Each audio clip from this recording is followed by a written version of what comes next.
Raven Nation, welcome to Media Monday. This is Zach Hart of Ravens Baseball. I'm Matt Janik. And Zach, let's jump right into it. Good start for you on Saturday. Able to come out after 6 innings with a huge lead. Struck out 9 while you were out there, though. Just talk about what was working out there on Saturday. Everything was working. From the first inning, I was hitting my spots. I think I threw one of every single pitch I have in the first inning, and everything was just working from the get-go. So, I mean, I had one kind of shaky inning where I walked 2 guys, hit a guy, gave up a double, but got out of it, and it was a good team win. 11 runs in support of you on Saturday. What's it like to have that offense behind you when you go out there? It makes it so much easier for me, going out there, especially scoring 3 runs in the first inning. A good 3-run lead after the first inning is huge. So, and the fact that we got to 11 runs by the time I got taken out, it made my job a lot easier, and our pen guys. So that was just good stuff out of us. Right. I want to talk to you a little bit about your growth as a pitcher, both during your time here and over the course of the season. Let's start out. This is your 3rd year on the pitching staff. Your 2nd as a member of the starting rotation. This year, you've already hit career highs in innings pitched and strikeouts. You're top 5 in the NE10 and ERA, top 10 in strikeouts. So what, over those first 2 years, especially your time as a starter last year, what have you taken out of those 2 years that's led to this different version of Zach Hart that we're seeing this year? One main thing was last year, I kind of just went in with a mindset of I'm just going to throw hard and try and blow everyone up, which, a lot of times doesn't work, obviously, as last year proved. I got hurt at the end of the season. So this year I kind of focused more on my pitches, throwing more pitches, more movement, hitting my spots, and that's just what's been working for me since the beginning of the year. All right, let's talk about a little bit about your evolution over the course of this year. Going back about a month, made a start at Merrimack, pretty good start, came out after 6 innings. Things got a little dicey in the bullpen after you were out, ended up hanging on for the win. But since then, you have been lights out. The next week, you took the ball, went the distance at pace, took care of it all yourself. Came out through 7 innings against Merrimack the next time you faced them, then struck out 9 this weekend against AIC.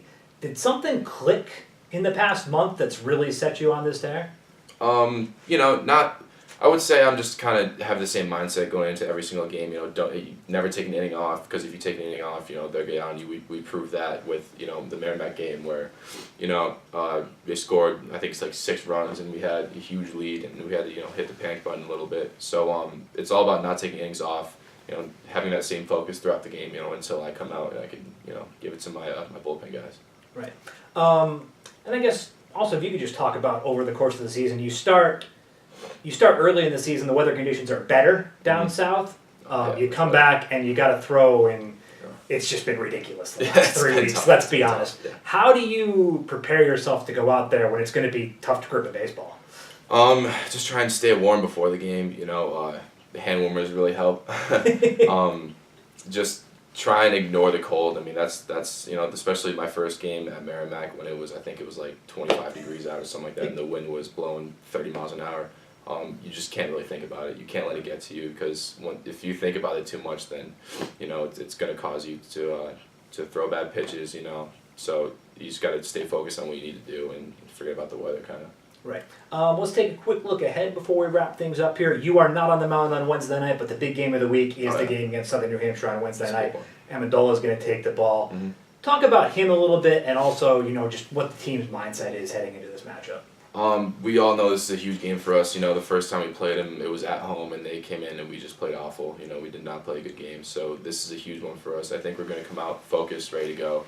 I have full faith in Amendola that he's going to do his thing out there. So, I trust in my teammates. I think we're going to get it done. All right, and for you personally, your next start will be this weekend at Assumption. What are you looking for personally when you go on the road? Just another couple wins, man. These games are important, especially the ones during the year. I think we proved that last year that, you have to beat the teams you need to beat. You should be, at least, to, get that regionals bid and whatnot. So we've been doing our thing. We're kind of going on a hot streak here. Hopefully we can stay hot Wednesday and we can just roll right into the weekend with that. All right, great stuff. That's a great look inside Ravens baseball. Before we let you go, we ask everybody this. Give us a fun fact. What's something interesting that not everybody knows about Zach Hart? I had to think about this one a little, but I listen to a lot of heavy metal before my starts. I know you said none of them are my walkouts, but it's I don't know. It's just what I listen to that gets me ready before the game. I get myself to that point of focus. All right, get you all fired up and then dial it back in the game a little bit. Yeah. All right, he's Zach Hart. I'm Matt Janik. That is Media Monday. Thanks, Zach.